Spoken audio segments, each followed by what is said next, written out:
what does this verse say? We talked about the first one last week. Does anybody remember what that said? It's okay if you weren't here. Don't feel like you're not up to date or anything like that. We're just going through one chapter of the Bible, and the first verse of that said, "The Lord is my shepherd, I shall not want." And it's just going through this whole chapter of how we are following this good shepherd, and he is just teaching us simple things throughout it. Because, like I've said before, each verse is so short, it's so compact, like it's just a short little statement. And that's so helpful to me because I'm dumb. And for it to just be short and to the point and teach us exactly what we need to know just in that little bit is so wonderful. So he just went over the second verse. Anybody, what does the second verse say? You can just shout it out if you remember. We literally just watched a video about it. But what does the second verse say? It says, "He makes me lie down in green pastures." And then the second part, "He leads me beside still waters." He makes me lie down in green pastures. He leads me beside still waters. What does the first half of that say? What's it say? He makes me lie down in green pastures. What's the second part say? Guys, say it with some sauce. What does the first part say? Okay, cool. What's the second part say? Guys, you have to do louder than that. What's the first part? He makes me lie down in green pastures. None of you are in sync. What's the second part? You hear that? There's twice as many of them, and they are like all somehow in sync. You guys are so weird.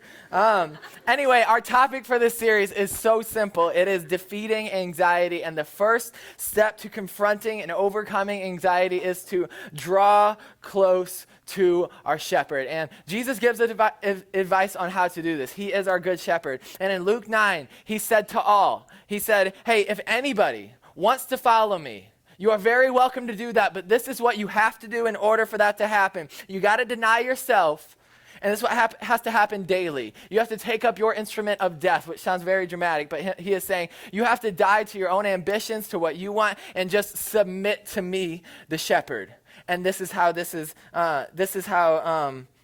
following me is going to work. Follow me. And he's basically saying you got to realize that you're the sheep and I am the shepherd. And not only a shepherd, but your shepherd and the good shepherd. And I hope to accomplish a few things with just going through this chapter. The first thing is to always just see what God's word says, because what God has to say is always more important than what I have to say or what we may even think before that. And then the second thing, I want to ask ourselves pinpointed questions to address anxiety in our lives just from this verse. And then the last thing, I want to take steps that lead away from anxiety and closer to our shepherd. And my good, close, personal friend, Matt Chandler, just helped us cover that first part. He showed us what God's word says. And it reads, "He makes me lie down in green pastures. He leads me beside still waters." Gosh. What a verse. This is not two statements meant to be broken apart, but two distinct expressions that we can learn from each. So that first one, "He makes me lie down in green pastures." You don't have to have an answer for this, but does anybody think we know like that saying for the most part? It's a pretty literal expression, but this is all very like, we're teaching a much bigger thing with each of these simple statements. Anybody think they know what that simple statement means? There's really not a lot of wrong answers. I just wanted to see what you guys think. But, okay, I'll ask a simpler question. Why would God, it says, he makes me lie down in green pastures. Not he suggests it, not like he says that you should. He makes me lie down in green pastures. Why would God make me lie down or even like make us do anything?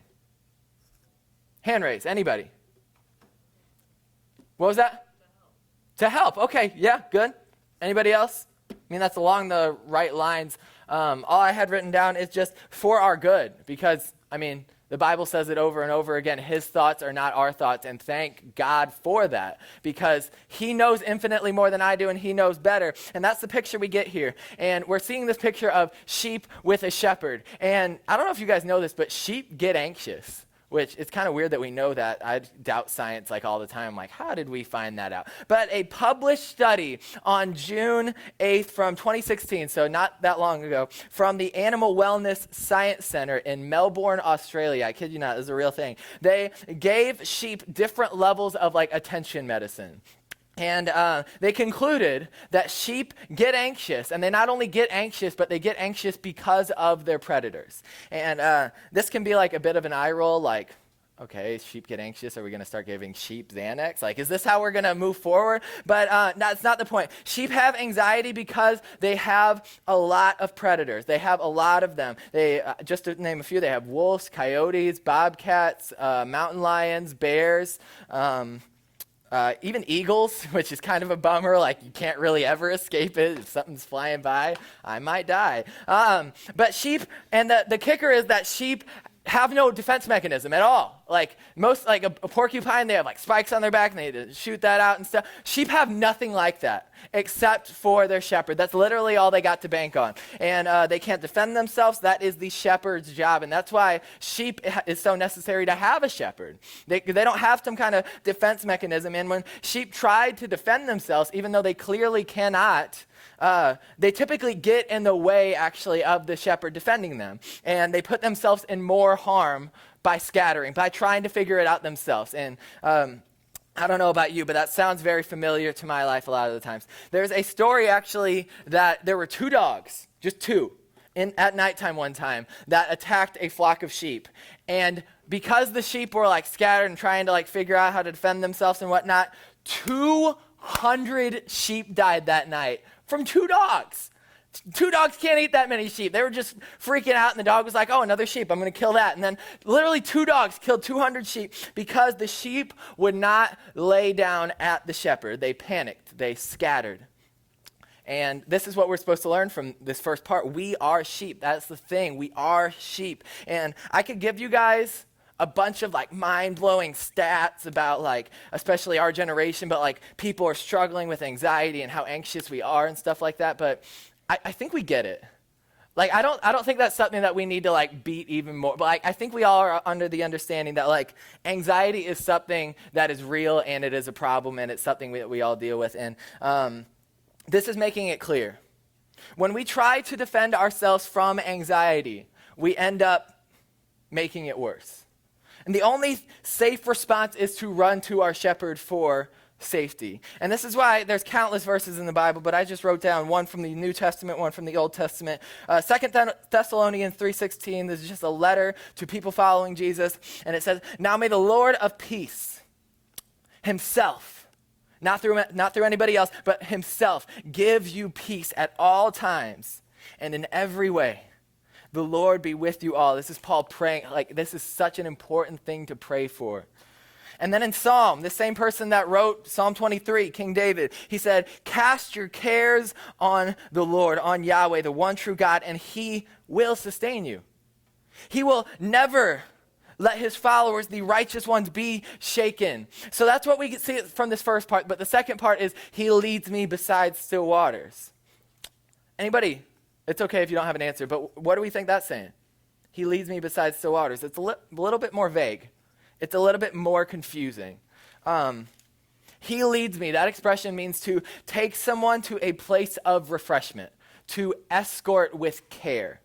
It's kind of just like leading to somebody that you know like they could fall and like hurt themselves, but you need to like handle them with care and with love. A place where, this is the idea that like a place where the sheep are being led, they're not going to be harassed and they can't even access their problems or even see their problems. If they looked every direction, they couldn't see any of their predators, they couldn't hear them. And there's actually this guy called, his name is Philip Keller, and it's very interesting because he is a believer, he follows Jesus, but he's by profession a shepherd. And he took just like a deep look at Psalm 23 because the person who wrote Psalm 23, King David, he was a shepherd. So he's writing it through the eyes of a shepherd, comparing God to a shepherd, so he knows what he's talking about, and it's worth looking into. And this guy, Philip Keller, said, when sheep are thirsty, they become restless and go out in search of water. I mean, we kind of do that to a less serious degree, but like if we're thirsty, we're like, we are a little bit more like we want water, we want to get it. And if they're not led to good water, they will often end up drinking from polluted potholes where they'll pick up internal parasites. And it's they fill up with what looks good, the first thing that just looks available. They're like, oh, that looks like it's liquid. I'm just going to start drinking it. And even this idea of like, it's this idea of like, I'm so thirsty that I'm going to drink salt water. You guys know what salt water does when you drink it? Dries out and it essentially, it's, at least immediately, that's the long-term effect, it just makes you more thirsty. Like, I am drinking salt water and it's making this problem worse.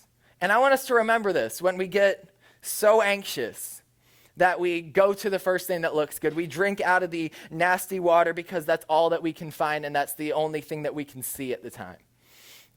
Then we get this idea of still waters, which that expression is picturing calm, extravagant, and the key word, satisfaction when I'm restless.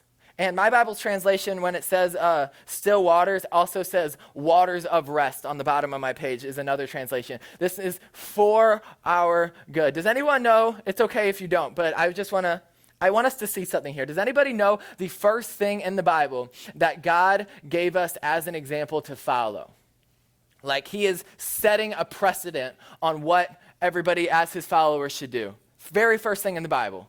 It's in Genesis, towards the beginning. Yes, but that's not like a precedent to follow. That was a straight up command. This is God modeling something for us to do. And I think we're all probably familiar with it, regardless of how familiar you are with the Bible. It was to rest. It's literally, he created everything. So not much had happened. He created everything. And it said it took 6 days, whether that was literal days or whatever. It's not here nor there. But he took 6 equal amounts of time. And then he took 1 equal amount of time to the previous 6 to just rest. And he is setting a precedent for everybody that's created in his image, which is us. And he is showing us you need to rest. He later even commanded it, much like Mackenzie said, like he commanded them not to eat from the, but he commanded anybody who's going to follow him to rest. And he said, dedicate 6 days to hard, to fervent work, and take the 7th day to rest. Yet, we don't really ever do that. Do we ever rest? Do we even know what it means to rest? We're terrible at keeping this rhythm of, I'm going to work so hard for 6 days and then just stop on the 7th, which is why our shepherd leads us to restful waters. Consider what God actually told us to do. He said, take 6 days of creative, intense, full work, and then on that 7th day, he commanded rest. And the word that we have for Sabbath, which is God said, take the Sabbath, keep it holy. That's what he's telling us to rest. The original word is Shabbat, which is just Sabbath with an H kind of in there. And it literally means to stop, to cease, to desist, to rest, to stop. We don't stop, though. We hardly even know how to. I even think about stop signs. Most people don't do what you're supposed to do at stop signs. Michaela actually makes fun of me all the time because I come to a complete stop at a stop sign. She's like, oh, it's not a big deal. But I come to a complete stop. And no, we roll through them. And we're annoyed that they're there. And we're annoyed if somebody comes to a complete stop when we don't want to stop behind them. We're like, what are you doing? Oh, come on. It's not that big of a deal. Even though they are there for our best interest, for our own safety. And if we're told to stop talking or stop hitting your brother or something like that. You may not continue to do it at the time and you may slow down, but typically, I'm not saying this is always the case, if you're told to stop and you kind of ease up on doing it at the time, typically even all you can think about in that moment is how long you have to wait until you continue to do what you wanted to do again. If you were hitting your brother and you're told to stop, you're like, oh, I'm just going to stop now until mom walks away and then I'm going to deck him in the face. You're just thinking, I am just going to wait instead of stop. And that's not the picture that we get here. That's not stopping. Stopping is to cease, to desist, to rest, to discontinue every thought about what happened before or what will happen after regarding what you think is most important, and to reflect on the necessity of stopping completely, to recharge, to gather at the shepherd. We hardly know how to do this, especially how I've grown up. I've always grown up, if I sit down for 5 minutes, Shane, what are you doing? There is grass to be cut. And that's not a bad thing. It is good to be responsible, but in especially where I've grown up in blue collar, hardworking, Jefferson County, that is its championing thing. We are going to be hard workers. And that is a very good thing. But even you can see this with how we ask about each other's weeks. What do we always talk about? how busy we are, right? Like how much we've been up to. And that's not a bad thing either, but we share about how proud we are that we never stop. That's just like in our DNA. And this is why you see so much of that, like, I don't know if you've seen it, but like so much of the no days off nonsense. Like it is literally unhealthy for your body not to take a rest if you are exercising 7 days a week. Like that is literally bad for you. And I'm the biggest culprit of this in the entire universe. Don't just think I'm saying you guys are bad. Like I am the biggest culprit of this in the world. Like I've been like, I loved work. I love my job. I love working hard at it. And then people ask me about my weekend. I'm like, I did this, I did that. I emptied that. I kept on going. And I saw something. I don't have a Twitter, but I just like saw this when I was reading about this. And it was a tweet. And it said, Sabbath, the only command that people brag about breaking. Which is like if we lied, we wouldn't be like, yeah, I lied, but God's the worst, so I don't really care. Like I'm just gonna keep on. Like, or if we like robbed a bank, we wouldn't go tell. Like, but no.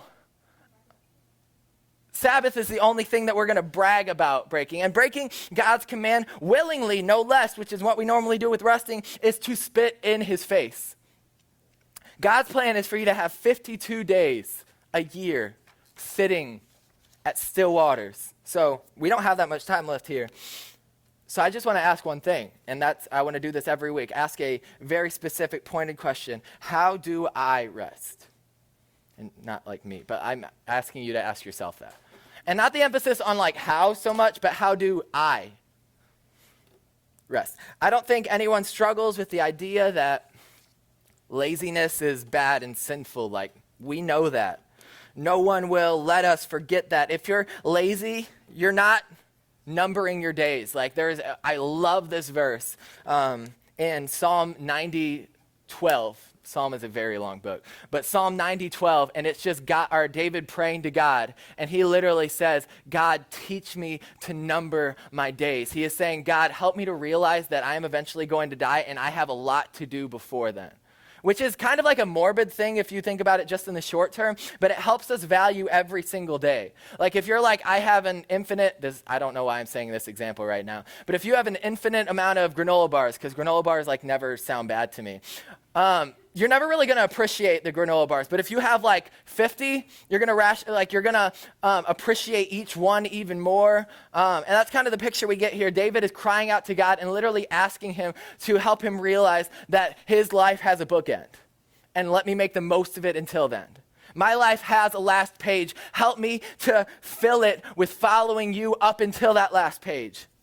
And if you're lazy, you're not numbering your days, you're not like that. And we all have a certain number of days on earth, and Christians especially need to embrace this truth. For you to waste your time and your life, and I'm not throwing stones at anybody, but for you to waste your time in your life scrolling on Instagram or stuck in your room playing video games or even never just being productive is to entirely live selfishly. And I don't think we ever absorb that part of it. We know that laziness is bad. We know this. You have the good news of Jesus that can save somebody's eternal soul. Other people don't. What are we doing by wasting our time? We can all agree on that. We seldom consider that Jesus, though, commands us to rest. We're to be like Mary in the story of Mary and Martha. And if you're not familiar with that, you have two sisters and Jesus goes to their house and Martha is just working so hard. She's sweeping the floor. She's like, the Savior of the universe is coming over. What do we do? Like, we need to pull up some chairs. We need to get some food going.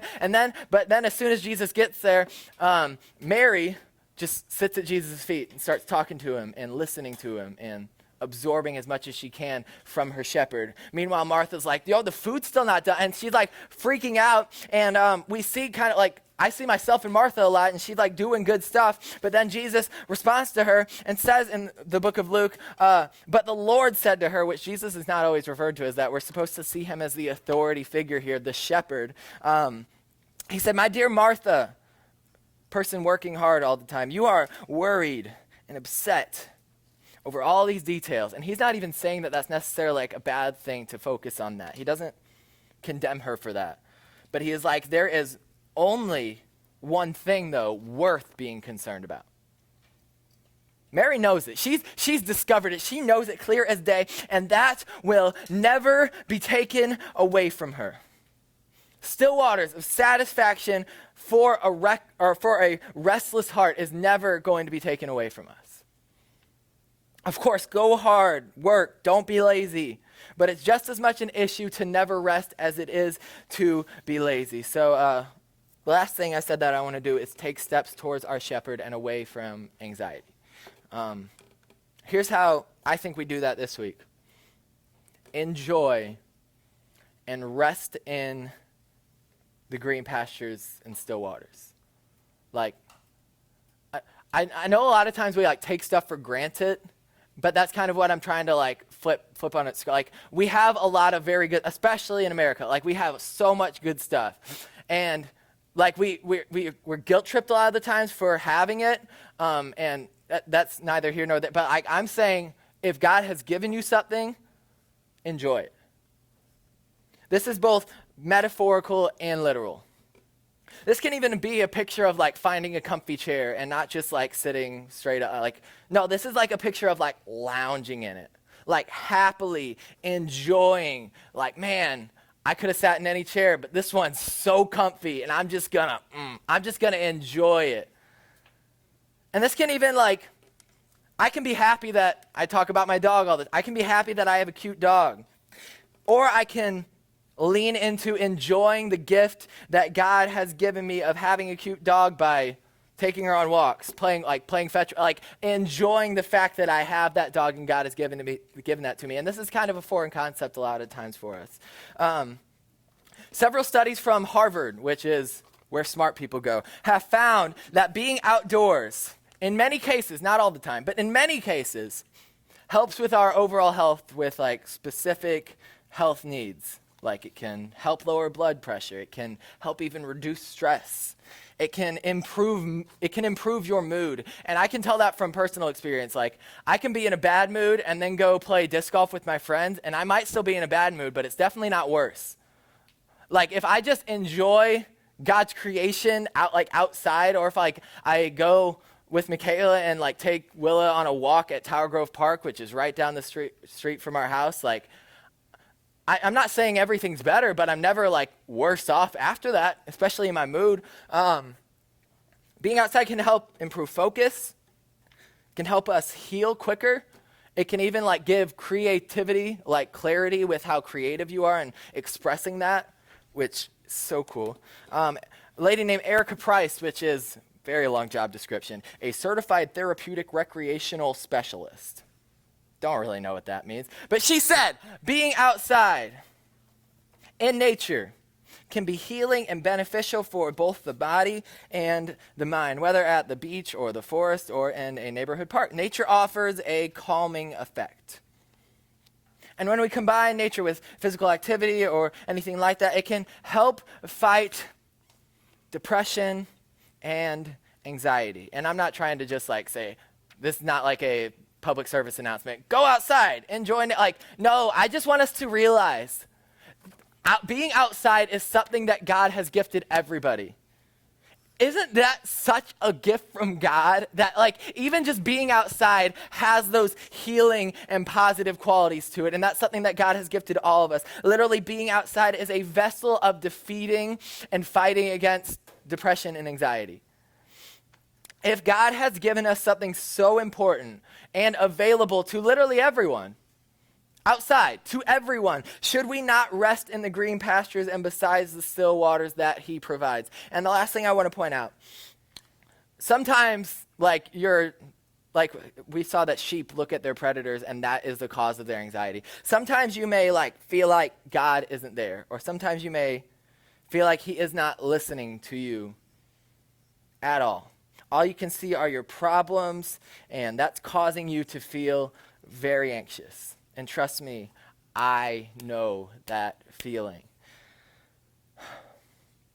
Like sometimes you may feel like you're like praying and you pray to God and you're like looking up because you're like, I think that's where heaven is, right? Like, but you're praying and you feel like your prayers don't go past the ceiling and you're like, it's just hitting off the ceiling and God can't even hear this. there's a conversation, very famous conversation, John 3:16, in the book of John, chapter 3. And Jesus is talking to a very religious guy named Nicodemus. And Nicodemus goes to Jesus because he has questions, and Jesus kind of lovingly deconstructs and breaks apart everything Nicodemus thinks about God. And Nicodemus is just like, how can this be? And he like kind of feels just like empty, like, what? Like everything I thought about God is flipped on its head. And he's like, I don't know what to do because I know, I think God's there, but I don't understand all there is to know about God. And I love how Jesus responds. I didn't put it on here because I just thought of this earlier, but it's John chapter 3, verse 8, I believe. But Jesus responds to Nicodemus, and he's like, of course you don't understand all there is to know about God, but Nicodemus, consider the wind. You can feel, like they were sitting outside, and like he's like, it's all around you. You can feel it, but like, you know it's there.